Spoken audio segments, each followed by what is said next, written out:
Shalom, selamat datang di channel Christian Impact Life. Bertemu dengan saya Henry Tobing. Terima kasih untuk semua yang sudah menonton video ini. Terima kasih sudah bersedia. Saya juga berterima kasih kepada semua pihak yang sudah mendukung saya dalam pengembangan channel ini. Terima kasih saran-saran yang telah diberikan. Terima kasih masukan. Terima kasih yang lewat WA, lewat YouTube, di komen-komen, atau mungkin yang ketemu dengan saya langsung memberikan saran. Terima kasih. Saya berharap channel ini akan menjadi berkembang bagus dan menjadi sarana edukasi buat umat Kristen ataupun yang bukan Kristen ya gitu ya. Dan ini untuk kemuliaan nama Tuhan. Saya berharap dukungan dari teman-teman untuk selanjutnya. Nah, teman-teman, pada kesempatan saat ini topik yang akan saya bawakan adalah ketika Yesus memanggil Saulus, itu seperti memasukkan onta ke lubang jarum. Tentu akan jadi pertanyaan, apa hubungannya Saulus atau Paulus dengan memasukkan onta ke lubang jarum? Seperti cerita orang kaya yang ingin hidup kekal. Ya, nanti bagian akhir dari renungan ini akan saya coba jelaskan. Nah, kalau kita berbicara tentang Saulus atau Paulus, tokoh ini adalah tokoh yang sangat kontroversial. Banyak yang memuji dia dengan segala tulisan-tulisan dan pola pikirnya yang dianggap cerdas gitu ya. Nah, ada juga yang menghujat dia. Menghujat dia artinya dia dianggap menyesatkan umat Kristen, satu itu ya. Dia juga dianggap memalsukan Alkitab. Dia juga dianggap menghapus hukum Taurat buat orang Kristen, seperti itu. Jadi tuduhan-tuduhan banyak orang kepada Paulus banyak sekali. Bahkan dia juga dibilang bahwa Paulus dan Yesus itu tidak pernah ketemu. Paulus itu bukan muridnya Yesus. Habis itu juga siapa yang mengangkat Paulus jadi rasul gitu kan, tidak ada buktinya. Karena toh Yesus tidak pernah ketemu sama Paulus, seperti itu. Jadi tuduhan-tuduhan ke Paulus itu banyak sekali. Nah, pada kesempatan ini saya coba untuk menjelaskan. Pertama, kita akan membicarakan yaitu siapakah Paulus itu dari data-data Alkitab, juga sejarah gereja gitu ya. Yang kedua, apakah memang Yesus dan Paulus itu tidak pernah ketemu? Apakah memang Paulus itu tidak pernah mendengar pengajaran Yesus? Apakah memang Yesus itu tidak pernah mengutus atau mengangkat Paulus jadi rasul gitu ya? Terus jadi pertanyaannya, kenapa ya Yesus itu memilih Saulus ya? Terus pertanyaan juga, kenapa si Saulus itu mau menjadi pengikut Yesus, seperti itu? Itu kan jadi pertanyaan seperti itu ya. Terus nanti di bagian kita juga akan bicara, apa betul Paulus itu punya punya wewenang, punya otoritas, punya kuasa untuk menghasut dan menyelewengkan pengajaran Yesus? Apa betul Paulus itu punya kekuatan untuk memasukkan Alkitab, sehingga Alkitab yang kita dibaca orang Kristen itu sudah palsu gitu, sudah dipalsukan oleh Paulus, seperti itu ya. Nah, pada akhirnya juga nanti kita lihat bagaimana proses kerjanya Tuhan dalam merekrut, mengubah Saulus menjadi Paulus, seperti itu. Jadi seperti kita ketahui, Saulus adalah namanya waktu sebelum dia bertobat. Paulus itu adalah nama Saulus yang sudah berubah setelah menjadi bertobat. Nah, sekarang yang kita akan baca renungannya itu di Kisah Rasul 9 ayat 3 sampai 6, yaitu cerita tentang pertobatan Paulus. Nah, sebelum kita mulai, mari kita berdoa dulu. Bapak yang baik, terima kasih untuk kesempatan hari ini. Terima kasih untuk berkat, anugerah, hikmat, marifat, kekuatan, kesehatan yang telah Kau berikan kepada kami. Kami memuji dan mengagungkan nama-Mu. Terima kasih untuk hari ini Tuhan. Kami belajar sebagian dari firman-Mu. Urapi hamba-Mu, urapi kami semua, mampukan kami untuk mengerti, dan mampukan hamba-Mu untuk menjelaskan. Biarlah pada saat ini kami dapat mengerti dan menjadi pelaku firman yang baik. Terima kasih Bapa, di dalam nama Tuhan Yesus. Haleluya, amin. Jadi kita baca dasar firman kita, yaitu Kisah Rasul 9 ayat 3 sampai 6. Ini adalah cerita pertobatan Saulus sehingga dia berubah nama menjadi Paulus. Dalam perjalanannya ke Damsyik, ketika Paulus ya sudah dekat kota itu, tiba-tiba cahaya memancar dari langit mengelilingi dia. Ia rebah ke tanah dan kedengaranlah olehnya suatu suara yang berkata kepadanya, "Saulus, Saulus, Mengapakah engkau menganiaya aku? Jawab Saulus, siapakah engkau, Tuhan? Katanya, akulah Yesus yang kau aniaya itu. Tetapi bangunlah dan pergilah ke dalam kota, di sana akan dikatakan kepadamu apa yang harus kau perbuat.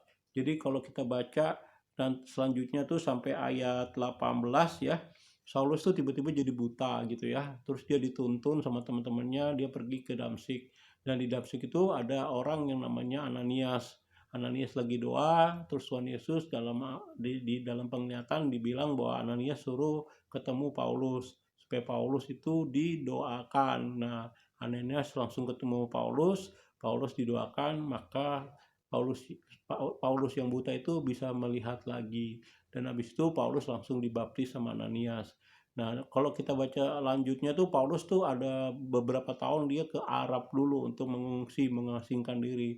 Baru dia mulai melakukan pelayanan seperti itu. Itulah kisah tentang pertobatan Saulus dan dia berubah menjadi Paulus. Nah, sekarang coba kita mempelajari siapakah Saulus itu sebelum dia bertobat. Saulus itu adalah orang Israel, orang Yahudi keturunan dari Benyamin. Dia lahir di Tarsus. Tarsus itu kalau nggak salah sekitar Turki. Kalau sekarang tuh Turki bagian selatan Tarsus. Dan dia warga negara Romawi gitu loh. Dia orang Israel tinggal di Turki tapi KTP-nya gitu ya, warga negaranya Romawi. Jadi kalau warga yang dijajah punya KTP warga kenegaraan penjajah itu pasti orang penting. Jadi keluarga besar Saulus itu pasti berjasa dengan kerajaan Romawi, pasti dia orang penting, orang hebat dan kemungkinan besar dia kaya. Kenapa saya bilang kaya? Karena sejak kecil yang dari Turki Saulus itu dikirim ke Yerusalem dan belajar dengan imam besar Gamaliel gitu ya. Imam besar tuh Gamaliel tuh guru yang hebat, ulama yang besar di Yerusalem saat itu. Bayangkan aja dari Turki si Saulus tuh dikirim orang tuanya untuk belajar ke Yerusalem. Berarti itu pastinya dia uangnya cukup banyak gitu ya, orang kaya dan juga orang pejabat penting sehingga dia bisa diajar oleh ulama besar sekelas Gamaliel gitu ya. Jadi itu latar belakang Saulus. Nah, menurut catatan gereja ini nggak ada di Alkitab ya. Menurut catatan gereja bahwa Saulus itu lahir di tahun 3 Masehi. Kita percaya bahwa Yesus itu lahir di tahun 1 ya. Masehi itu kan tanggalan Gregorian itu adalah untuk mengacut kelahirannya Yesus gitu loh. Kalau kita percaya bahwa Yesus lahir di tahun 1, berarti kalau Paulus itu lahir di tahun 3, artinya selisih umur Yesus dan selisih umur Paulus itu sekitar 2-4 tahun lah. Yesus lebih tua. Yesus lebih tua 2-4 tahun dari Paulus seperti itu. Dan membuktikan juga pada saat Stefanus itu dihukum, dirajam gitu ya.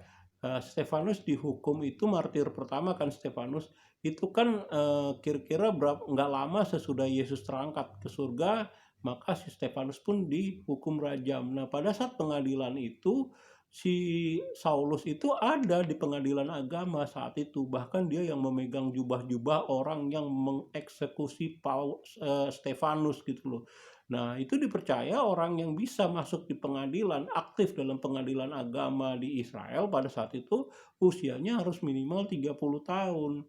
Jadi kalau misalnya Yesus itu disalib di sekitar umur 33 tahun dan pengadilan Stefanus itu Saulus ada di sana, dipastikan Saulus itu juga kira-kira berumur 30-an gitu, 30 tahun lebih gitu. Artinya Yesus itu seumuran, gak jauh beda umurnya dengan Paulus seperti itu. Dan waktu pengadilan Petrus dan para rasul gitu ya, sesudah Yesus terangkat kan Petrus dan para rasul diadili gitu, ditangkap dan di pengadilan. Nah, di pengadilan itu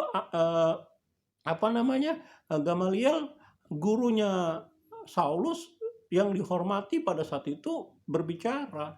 Jadi gurunya si Saulus, Gamaliel itu berbicara dalam pengadilan Petrus.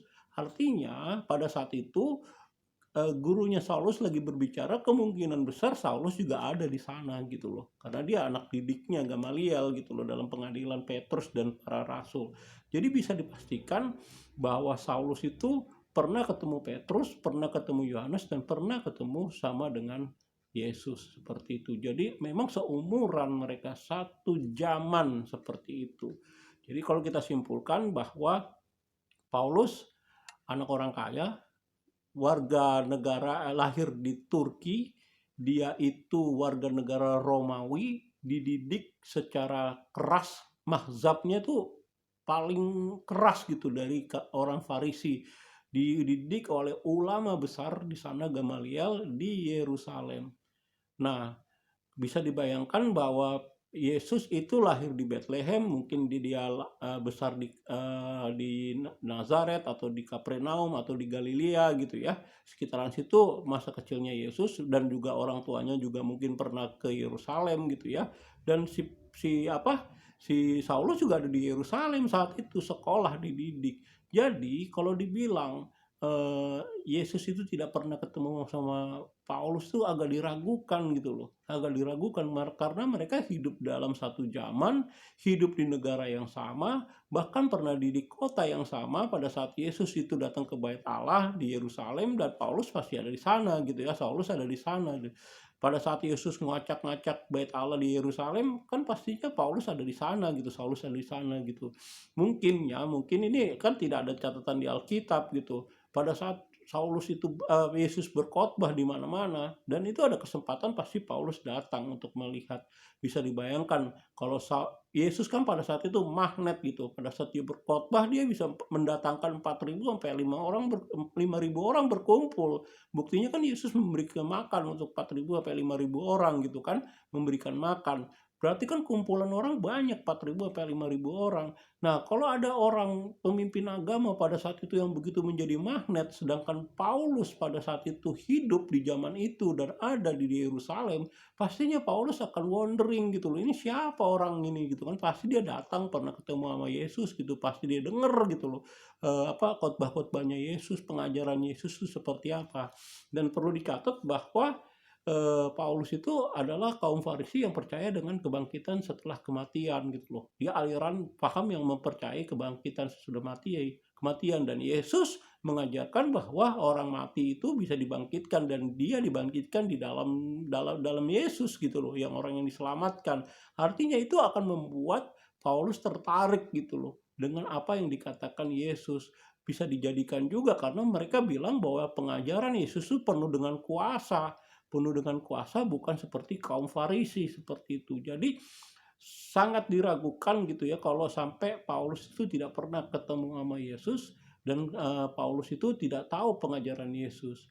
Nah, mungkin juga kita lihat dari cara bertemunya mereka gitu tadi di Kisah Rasul 9 pas kita baca tadi, kan pada saat Yesus waktu itu kan sudah terangkat gitu loh, dan ketemu dengan Paulus itu secara spiritual di alam roh gitu. Nah, pada saat Yesus ketemu sama Paulus, Yesus tuh tahu loh namanya Paulus dipanggil Saulus, Saulus gitu loh. Secara logikanya dari mana Yesus itu tahu nama orang ini yang menganiaya ini ya namanya Saulus gitu loh.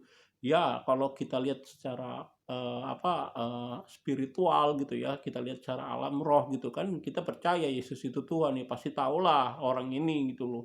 Walaupun nggak pernah ketemu, pasti Yesus karena dia adalah yang maha tahu, dia akan tahu ini orangnya Saulus. Kalau ada yang berpikiran seperti itu ya saya setuju juga gitu. Tapi kalau kita lihat dari segi perspektif yang lain gitu ya, cara pandang yang lain, harusnya Yesus tuh pernah ketemu sama Paulus sehingga dia tahu orang ini namanya Saulus gitu loh. Harusnya Yesus pernah ketemu, ngobrol sama dia gitu loh. Karena dia panggil Saulus, Saulus. Yesus tahu nama orang ini namanya Saulus. Nah, yang menarik adalah respon dari Paulus. Siapakah engkau? Tuhan gitu. Nah, Saulus tuh memanggil suara itu Tuhan gitu loh. Ya bisa jadi dalam spiritual gitu loh, orang yang tidak terlihat cahaya yang begitu hebat terus ketemu sama Paulus, Paulus bisa bilang ini sesuatu yang godly gitu loh, sesuatu yang dari surga atau sesuatu yang berbau Tuhan sehingga dipanggillah Tuhan gitu. Bisa begitu kalau ada pemahaman seperti itu. Tapi saya lagi berpikir di posisi yang lain gitu loh. Karena Saulus itu pernah dengar Yesus khotbah, jadi dia hafal betul suaranya Yesus seperti apa. Jadi pada saat dia dengar Paulus, Saulus, Saulus, dia mendengar itu seperti suara Yesus. Seperti suara Yesus, tapi dia agak ragu karena tidak terlihat wajahnya kan. Maka dia bilang, siapakah engkau Tuhan gitu. Seperti kayak dengar suara Tuhan Yesus gitu. Dipanggilnya, disapanya dengan Tuhan. Artinya Paulus itu sudah familiar dengan suaranya Yesus seperti itu. Itu yang menurut pandangan saya. Jadi kalau ada yang bilang Yesus dan Paulus itu tidak pernah ketemu, saya tidak setuju. Saya yakin gitu ya, walaupun memang tidak ada di catatan Alkitab, tapi saya yakin sekali Yesus dan Paulus itu pernah ketemu. Mereka hidup di satu zaman, selisih usia mereka cuma 2 sampai 4 tahun, dan pernah hidup di satu kota gitu loh. Dan Yesus itu magnet gitu loh. Dia kemanapun orang ngejar-ngejar dia gitu loh. Yesus berkali-kali mengajar di bait Allah gitu loh. Dan sangat mungkin sekali Saulus datang untuk ketemu, mempelajari. Dan dalam catatan Alkitab seringkali terjadi perdebatan kaum Farisi dengan Yesus. Bisa jadi pada saat itu pun Saulus hadir pada saat perdebatan itu. Jadi sangat memungkinkan. Bahkan saya lagi membayangkan ini mungkin banyak yang komplain sama saya, tapi saya lagi membayangkan adalah deskripsi orang muda yang kaya, orang muda pemimpin itu yang kaya, yang ingin hidup kekal, tanya kepada Yesus, "Guru, apa yang aku lakukan untuk bisa hidup kekal?" Yesus kan bilang, "Jualah hartamu semua, berikan kepada fakir miskin dan ikutlah aku." Nah, anak muda itu kan dibilang, wah, dia sedih gitu kan. Yesus bilang, alangkah susahnya orang kaya masuk surga. Lebih mudah seekor unta masuk lubang jarum daripada orang kaya masuk surga. Nah, murid-muridnya Yesus kan tanya itu, wah luar biasa itu, mana mungkin kata gitu. Nah, Tuhan Yesus kan bilang kepada murid-muridnya, apa yang tidak mungkin bagi manusia itu mungkin bagi Tuhan. Nah, deskripsi hikmat saya ini memang tidak tertulis di Alkitab, tapi deskripsi tentang orang muda, orang kaya itu sangat mirip sekali dengan Paulus, dengan Saulus. Dia orangnya kaya, karena orang kaya, sukses dalam karirnya, orang berpendidikan, orang yang jaya gitu kan. Dan dia pengen hidup kekal, hidup setelah bangkit dari kematian. Dia bertanya kepada Yesus apa yang harus dia lakukan gitu. Tapi pada saat itu orang muda itu tidak berani mengorbankan semua kekayaannya gitu kan, dijual berikan ke orang miskin gitu karena dia sangat kaya gitu. Makanya Tuhan Yesus menyindir alangkah susahnya orang kaya masuk surga seperti itu. Tapi ya tentu banyak yang tidak setuju, saya yakin gitu mengkomplain pendapat saya ini, tapi saya cuma membayangkan adalah gambaran orang muda kaya itu adalah seperti gambaran Paulus. Seperti itulah Paulus seperti itu. Tapi memang tidak ada catatan bahwa Paulus, dia anak muda itu adalah Paulus. Itu bisa jadi saya salah. Cuma saya meyakini bahwa gambarannya tuh mirip gambaran dengan Paulus. Nah, sekarang pertanyaannya gini ya. Kenapa Tuhan Yesus itu memilih Paulus gitu loh? Kenapa Tuhan Yesus memilih Paulus? Kembali lagi gitu loh. Kalau orang berpendapat bahwa Tuhan Yesus Tuhan dan dia bisa melihat isi hatinya Paulus, oh ya saya setuju. Tuhan melihat hati gitu dalam memilih orang gitu loh. Tapi coba kita sedikit membumi secara logika manusia gitu. Jangan kita berpikir secara alam roh terus, tapi sedikitlah membumi gitu kan. Saya yakin bahwa Paulus itu dan Yesus pernah ngobrol gitu loh. Pernah ngobrol dan Yesus melihat mungkin pernah melihat matanya, tatapan matanya, cara berpandangnya, cara berpikirnya, pola pikirnya seperti itu sehingga dia bisa melihat, membaca Paulus ini seperti apa orangnya.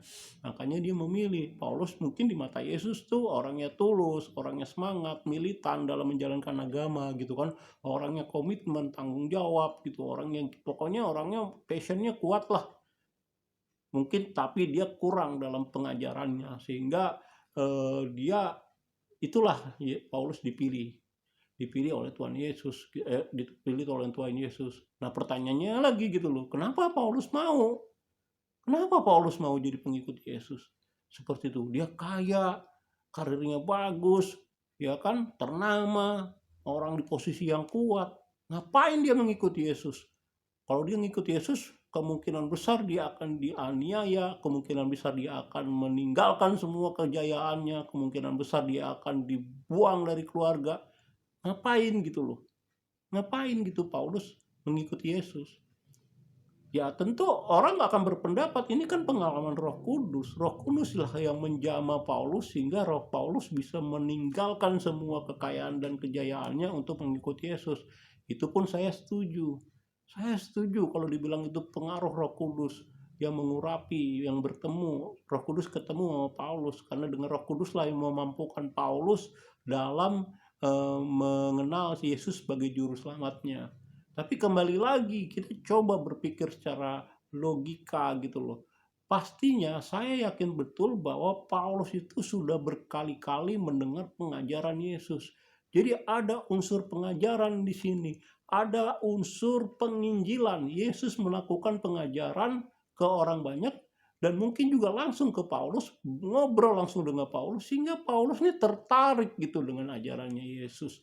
Sehingga pertemuannya dia dengan Roh Kudus di perjalanan ke Damsyik itu cuma tombol aja gitu loh.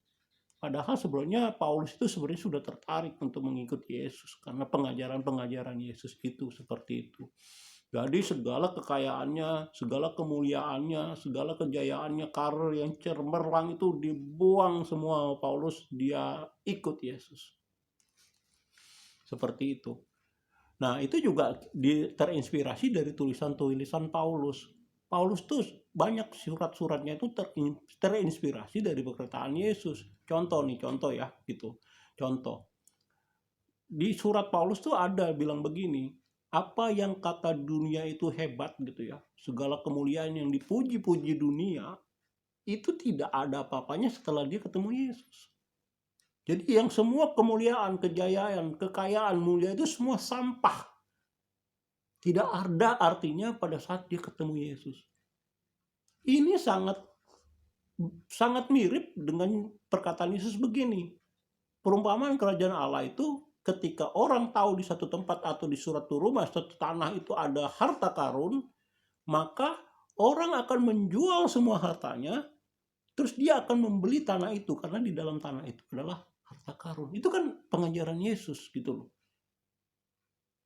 Kerajaan surga itu dibeli, semua harta kita jual, dan kita untuk membeli kerajaan surga itu. Seperti itulah Yesus menuntut untuk mendapatkan kerajaan surga. Demikian juga tadi dibilang kepada cerita anak muda dan anak muda yang kaya ingin menjadi hidup kekal. Kata Tuhan Yesus, juallah semua hartamu, berikan ke fakir miskin, ikutlah aku. Itu kan mirip konteksnya. Nah, Paulus bilang dalam suratnya, apa yang dianggap semua dunia itu hebat, kekayaan, kejayaan, apapun itu semua, itu kuanggap sampah, nggak ada artinya setelah aku ketemu sama Yesus. Jadi tulisan Paulus itu terinspirasi dari pengajaran-pengajaran Yesus. Jadi betul, Paulus itu pernah gitu loh. Paulus pernah mendengar gitu loh, mendengar khotbah-khotbah dan pengajaran Yesus. Jadi Paulus mau meninggalkan semua kejayaannya jadi pengikut Yesus bukan karena Roh Kudus aja, tapi pengaruh pengajaran-pengajaran Yesus yang penuh kuasa itu yang mampu mengubahkan dia. Seperti itu. Nah, sekarang kan pertanyaannya, dari mana Paulus itu diangkat jadi rasul? Ini di kisah Rasul 9 ini kan Tuhan Yesus bilang kepada Paulus dan kepada Ananias. Paulus bilang, aku akan mengutus engkau ke bangsa-bangsa yang bukan orang Yahudi. Yesus sendiri yang ngomong ke Paulus. Nah, kalau Yesus ngomong ke Paulus nggak ada saksi kan subjektif. Tapi Yesus juga ngomong ke Ananias. Aku akan memakai orang ini, gitu loh. Yesus ngomong ke Ananias, aku akan memakai orang ini untuk menjadi alatku untuk mengabarkan berita kerajaan Injil gitu loh. Jadi itu pengangkatan Yesus mengangkat Paulus jadi rasul. Pertama, Yesus sendiri ngomong ke Paulus. Yang kedua, Yesus ngomong ke Ananias sebagai konfirmasi saksi.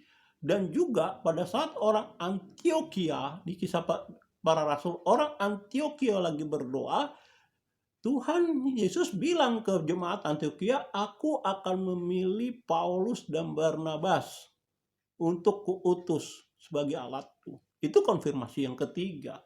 Artinya kalau ada yang bilang, siapa yang mengangkat Paulus menjadi rasul? Ya Tuhan Yesus. Tuhan Yesus sendiri yang mengangkat. Tuhan Yesus pertama ngomong ke Paulus sendiri, Tuhan Yesus ngomong ke Ananias, Tuhan Yesus ngomong ke jemaat di Antioquia. Ada saksinya. Jadi pengangkatan rasul itu harus ada saksi, tidak sepihak ngaku-ngaku sebagai rasul. Aku jadi rasul Allah gitu kan. Jadi rasul ini harus ada saksi. Nah, Paulus itu rasul Yesus, Yesus sendiri yang ngomong, dikonfirmasi oleh Ananias, dikonfirmasi lagi oleh jemaat dari Antioquia, seperti itu.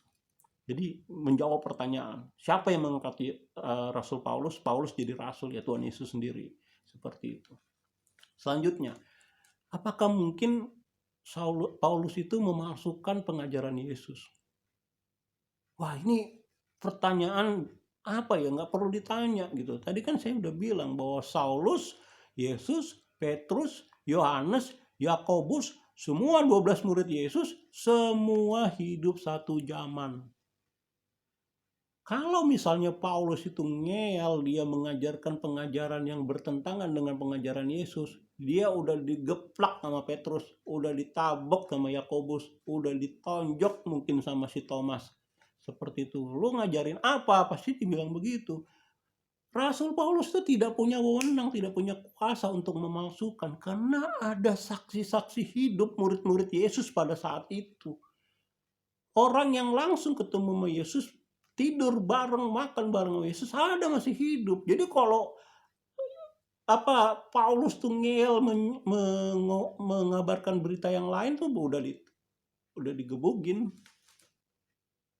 Ibaratnya udah diprotes gitu sama murid-murid Yesus. Ada saksinya semua. Memang ada beberapa pengajaran yang sedikit bertentangan mengenai sunat, mengenai makanan haram dan halal, dan mengenai tentang sabat seperti itu.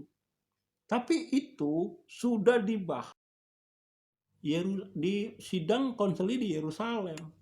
Jadi waktu itu ada Yakobus, ada Petrus, dan murid-murid yang lain.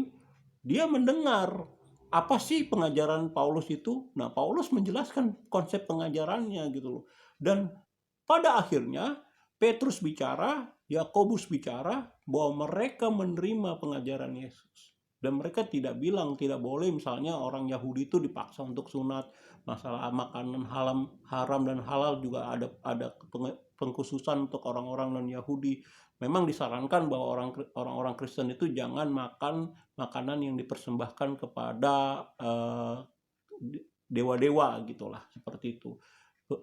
Makanan dipersembahkan kepada roh kegelapan, dan jangan makan darah. Itu aja hasilnya. Tapi tidak pernah gitu misalnya dibahas, oh Yesus itu bukan Tuhan gitu loh.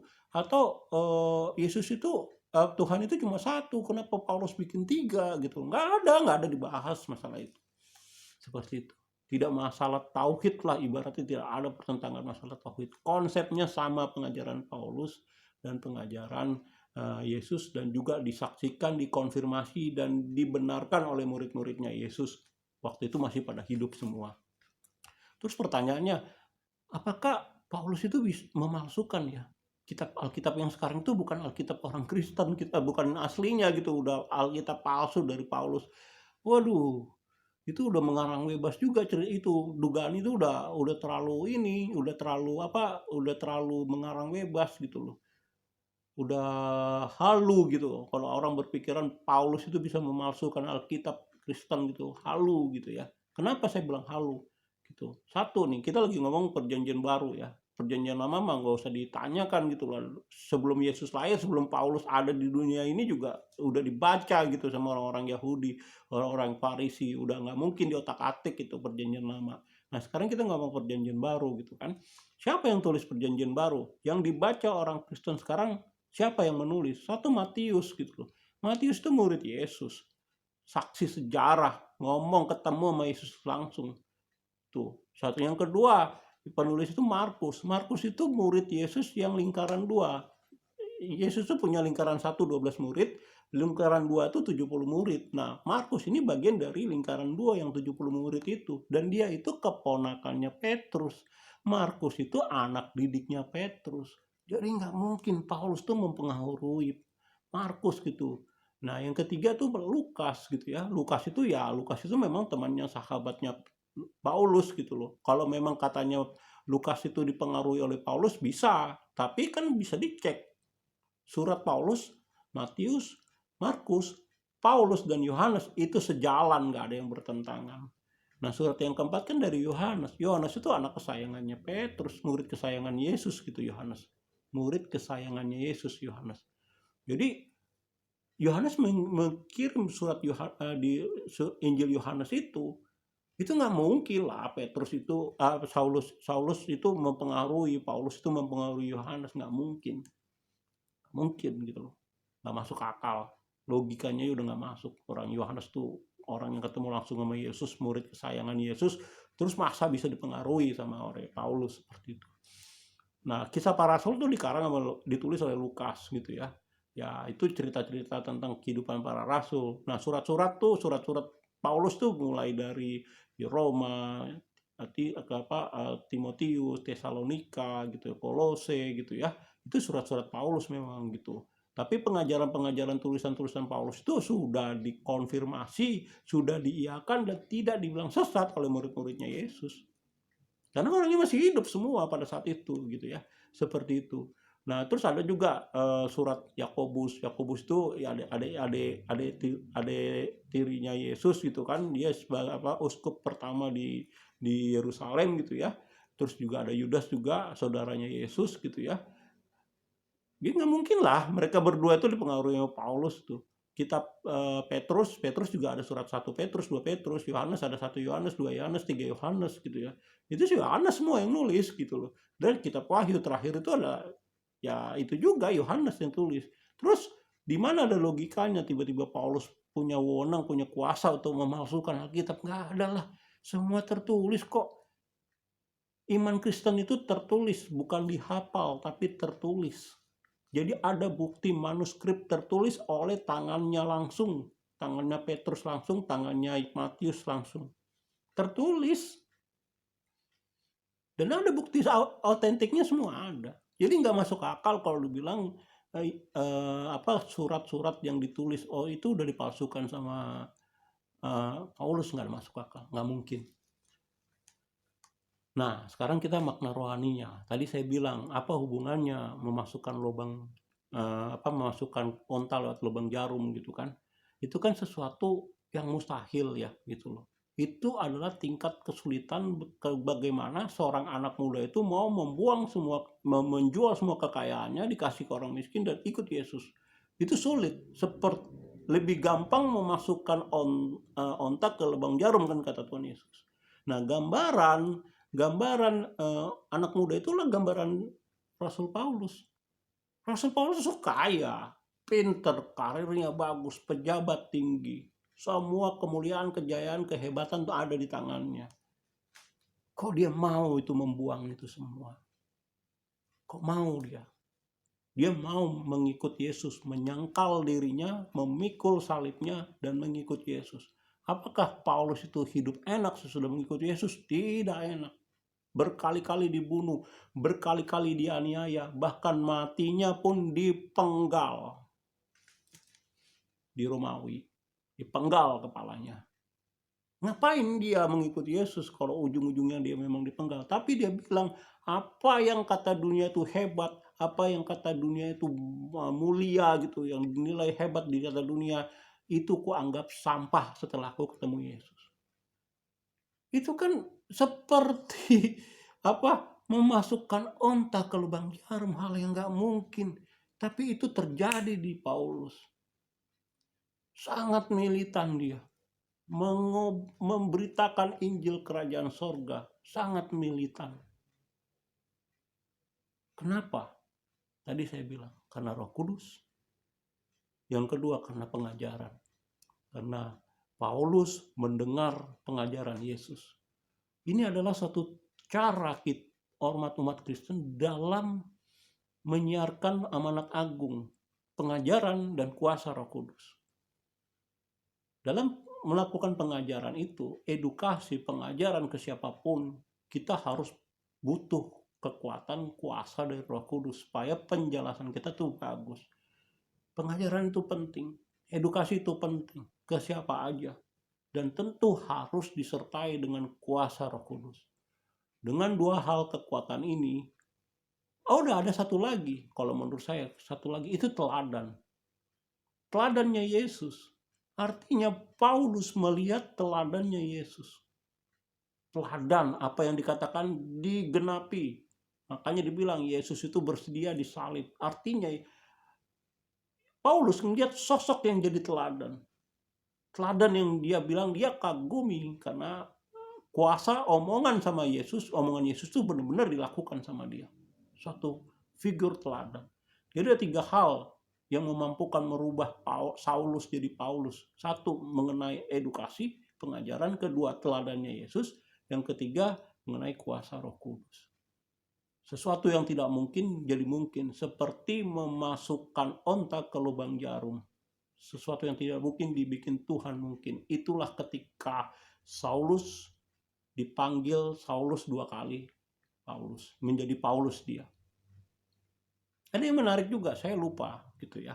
Kenapa Yesus itu memanggil Paulus itu Saulus 2 kali? Kenapa bukan anak muda Saulus? Atau kenapa Yesus tidak memanggil Saulus gitu ya? Atau gimana gitu? Kenapa Yesus memanggil Saulus itu 2 kali, Saulus?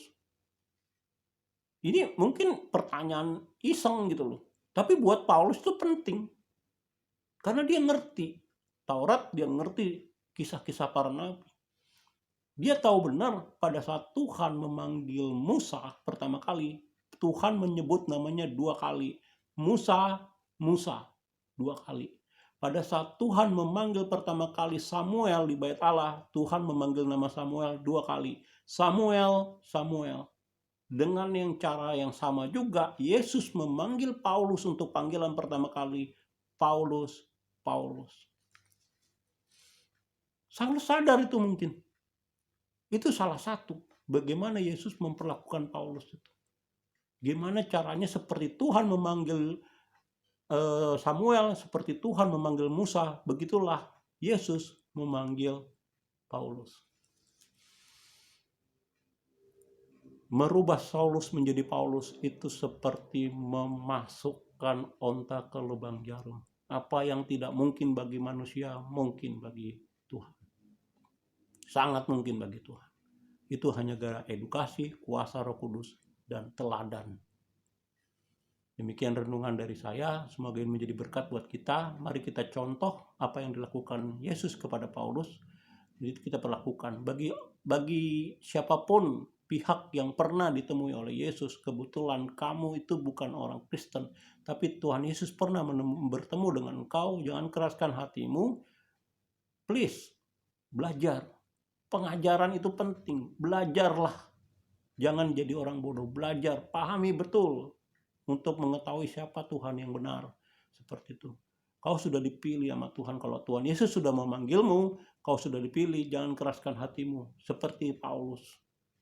Ikutlah jalan Yesus, jalan kebenaran.